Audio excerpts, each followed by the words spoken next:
Heavenly Stories.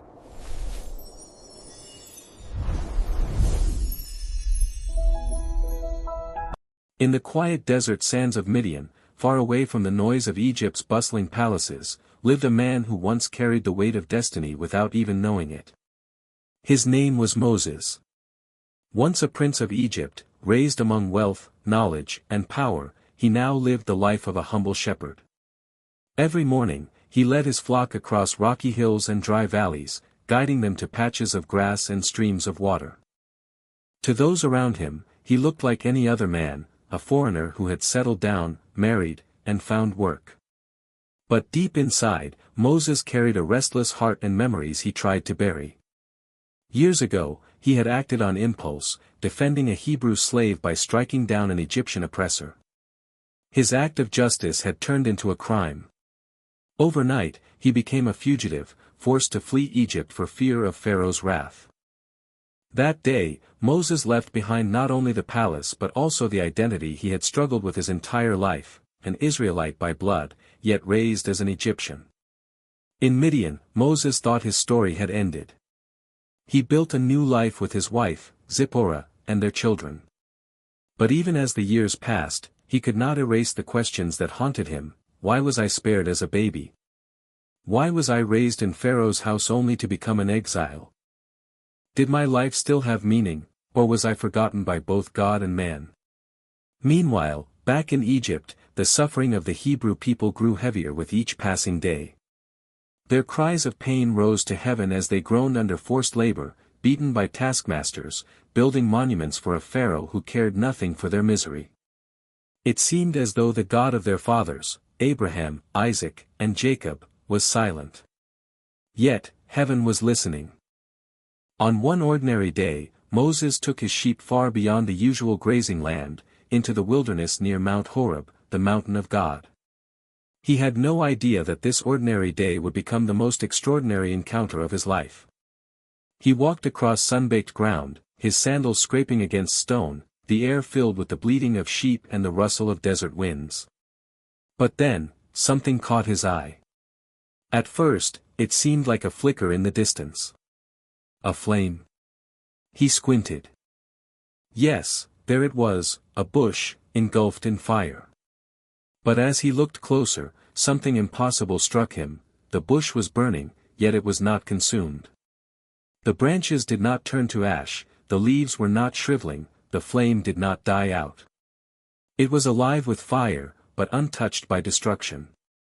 Moses stopped in his tracks.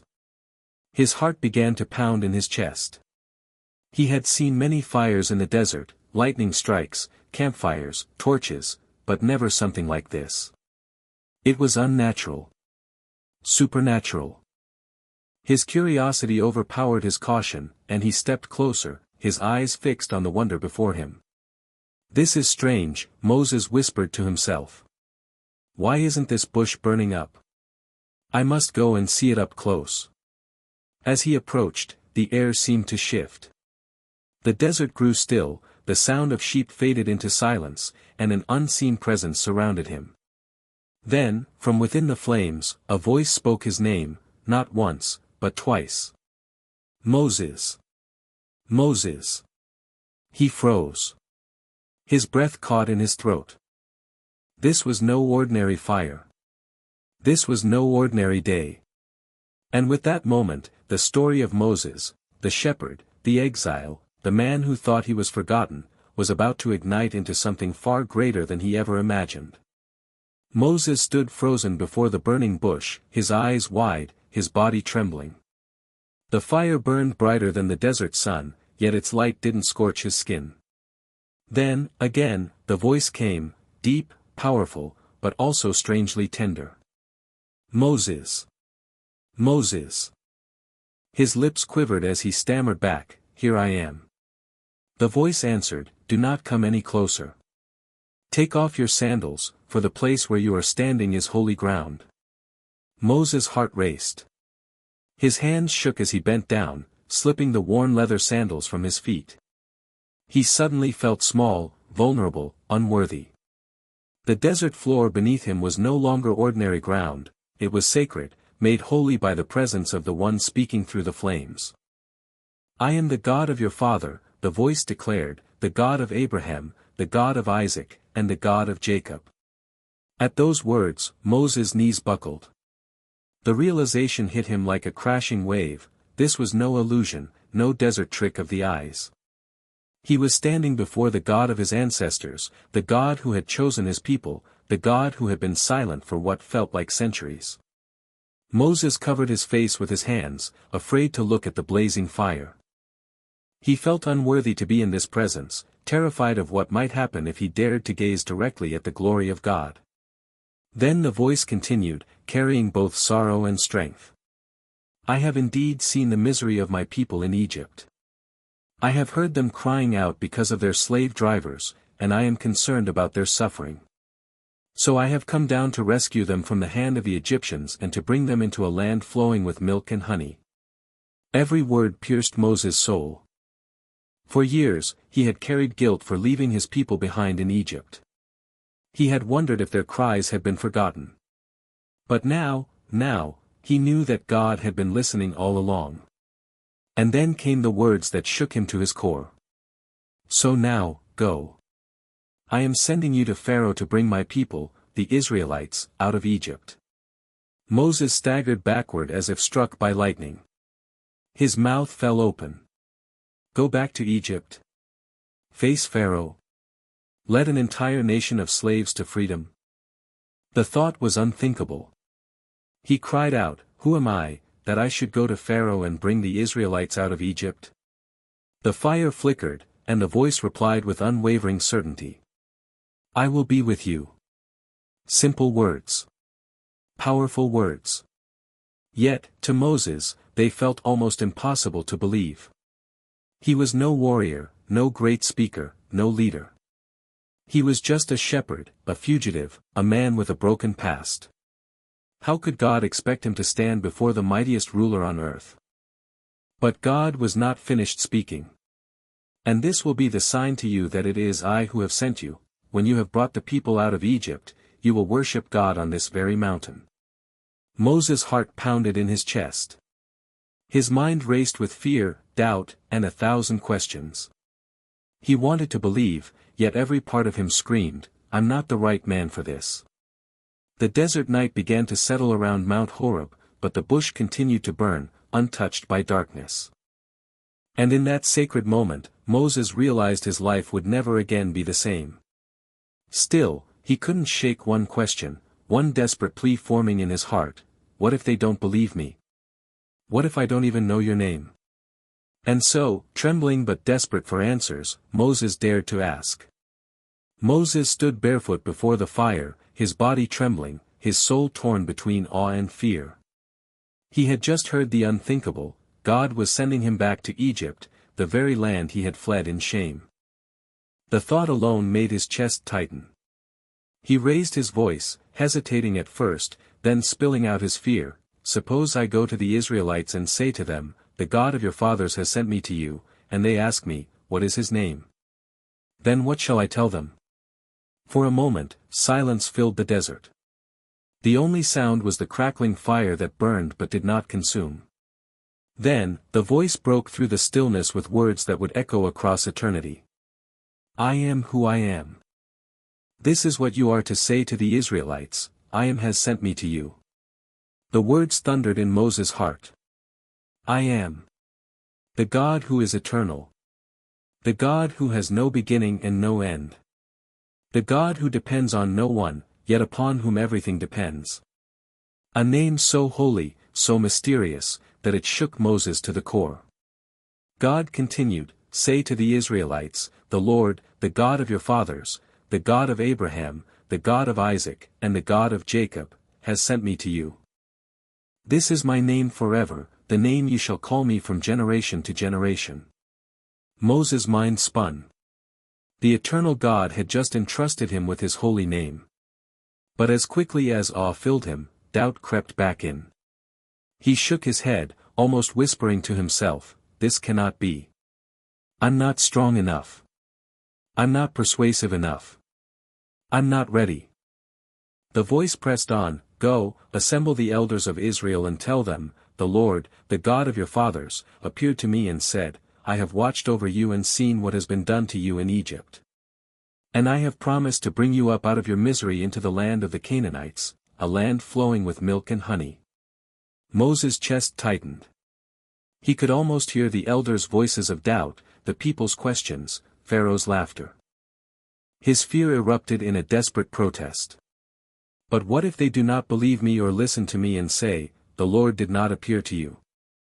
The fire burned brighter, and God responded not with anger but with a demonstration of power.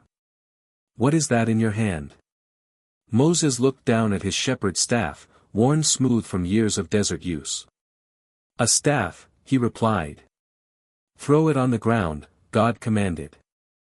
Moses obeyed, and the moment the staff hit the sand, it writhed and twisted into a living serpent. Startled, Moses leapt back, his heart pounding with terror. Reach out your hand and take it by the tail, the voice instructed. His hands shook violently, but slowly, hesitantly, he reached forward. The moment he grabbed the tail, the snake stiffened and transformed back into a staff. Moses gasped, clutching it tightly, staring in disbelief. This, God declared, is so that they may believe that the Lord, the God of their fathers, the God of Abraham, the God of Isaac, and the God of Jacob, has appeared to you. But God wasn't finished. Put your hand inside your cloak. Moses obeyed, slipping his hand beneath his robe. When he pulled it out, his heart dropped. His skin was white as snow, diseased with leprosy. His breath caught in horror. Now put it back into your cloak. With trembling hands, Moses obeyed. When he drew it out again, his skin was healed, restored like that of a healthy man.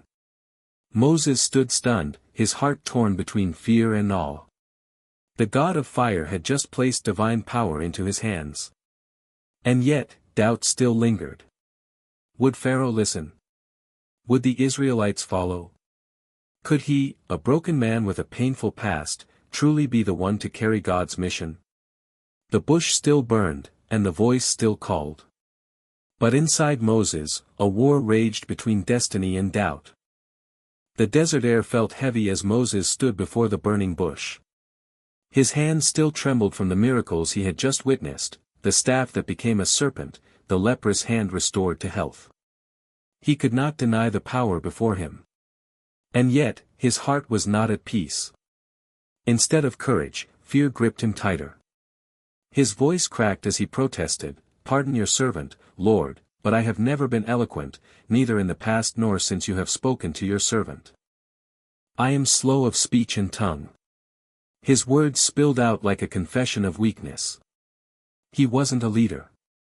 He wasn't a speaker. He wasn't the kind of man who could walk into Pharaoh's throne room and command the release of an entire nation. For a moment, silence hung in the air. Then God's response thundered with both authority and compassion. Who gave human beings their mouths? Who makes them deaf or mute? Who gives them sight or makes them blind? Is it not I, the Lord? Now go, I will help you speak and will teach you what to say. The words were undeniable. Still, Moses' fear would not let go. His shoulders slumped, his eyes dropped to the ground, and with a desperate voice he pleaded, "Pardon your servant, Lord. Please, send someone else." The flames roared higher, and for the first time, Moses felt the weight of God's anger.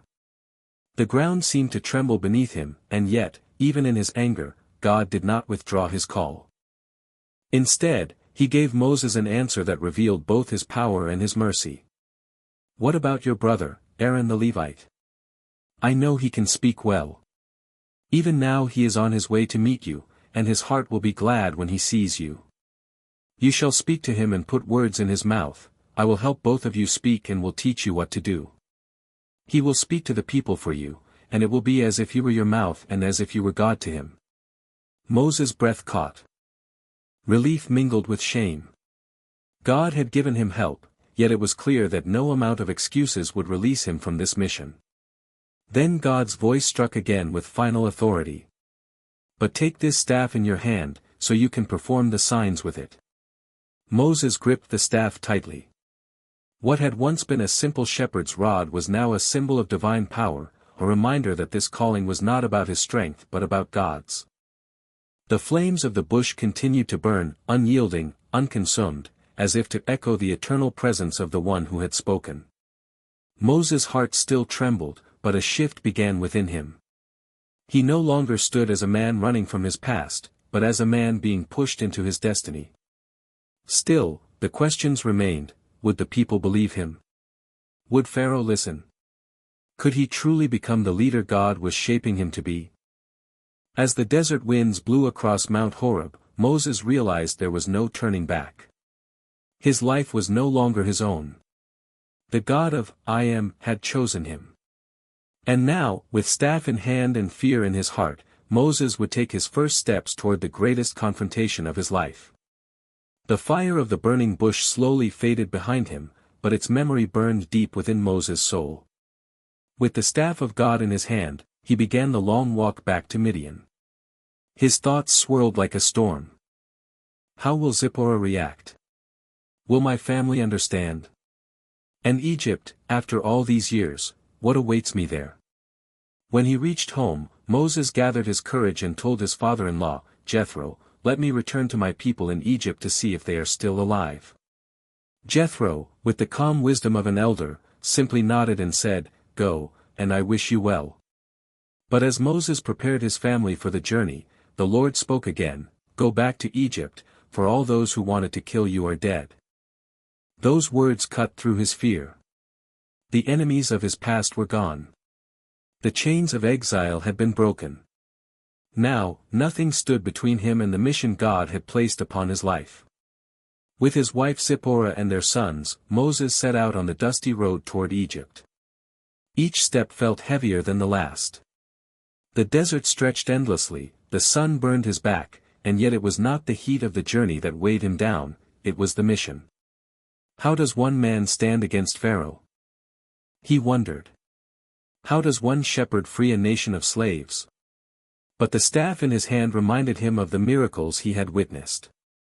It was no longer just wood, it was a symbol of God's power, a weapon against fear, a sign to the people that the God of their fathers had returned. As he walked, the Lord's voice came again, "When you return to Egypt, see that you perform before Pharaoh all the wonders I have given you the power to do. But I will harden his heart so that he will not let the people go. Then you shall say to Pharaoh, 'This is what the Lord says, Israel is my firstborn son. Let my son go, so he may worship me.'" Moses shivered at the weight of those words. This would not be an easy mission. Pharaoh's pride would rise like a wall of stone, and the path to freedom would be paved with struggle. But even in his doubts, God was already preparing the way. Far from Midian, his brother Aaron was being moved by the Spirit of God. Without knowing why, Aaron left Egypt and began traveling into the wilderness to meet Moses. And when the two brothers finally saw each other, their embrace was filled with tears, relief, and a sense of destiny. Moses poured out everything: the burning bush, the voice of God, the signs he had been given. Aaron listened, his eyes wide, and when Moses finished, Aaron did not argue or doubt. Instead, he nodded with fierce determination. "Then let's go," he said. Together, they returned to Egypt. Step by step, the shepherd and the spokesman walked into the land of chains and oppression, carrying nothing but a staff, their faith, and the message of the living God. It would be a journey that would shake empires, humble Pharaoh, and prove that the God of Israel was not silent, not absent, and not powerless. The desert had shaped Moses into a man who doubted himself. But now, God was shaping him into a leader who would carry a nation. And Egypt, the land he once fled, was about to tremble at the voice of the Almighty.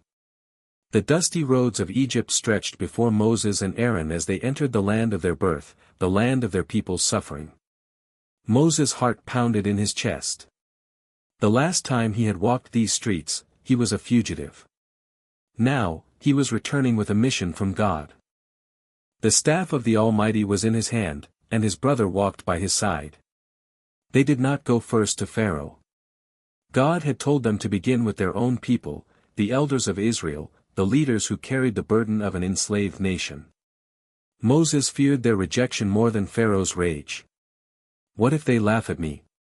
What if they don't believe me? What if they think I've lost my mind?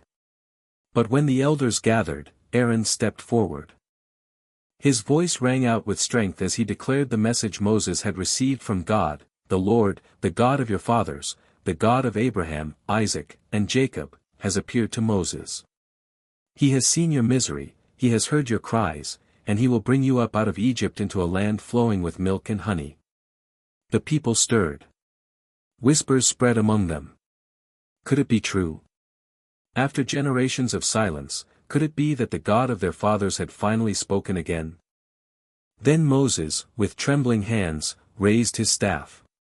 He cast it to the ground, and before their eyes it twisted into a serpent. Gasps filled the room as the elders stepped back in shock. Moses reached down and took it by the tail, and it turned back into a staff in his hand. He placed his hand inside his cloak, pulled it out diseased, then returned it whole again. The elders watched with wide eyes. These were not tricks. This was power. This was God. One by one, their disbelief melted into awe. Their fear gave way to hope. And soon, whispers turned into shouts, and shouts into cries of faith: "The Lord has seen us. The Lord has heard us." For the first time in generations, the people of Israel bowed their heads in worship. They believed that God had not forgotten them. They believed that deliverance was coming. Moses stood among them, tears filling his eyes. The weight of his calling still pressed heavily on his shoulders, but now he was not alone. A nation stood behind him, and the God of I Am went before him. What began with fire in the desert would now set ablaze the heart of a nation. Pharaoh's palace awaited. Plagues and miracles were yet to come. The Red Sea still lay in the future. But on this night, hope was reborn. The shepherd who once ran from Egypt had returned. The man who doubted himself now carried the authority of heaven. The God who had seemed silent had spoken. And a new chapter of history was about to begin.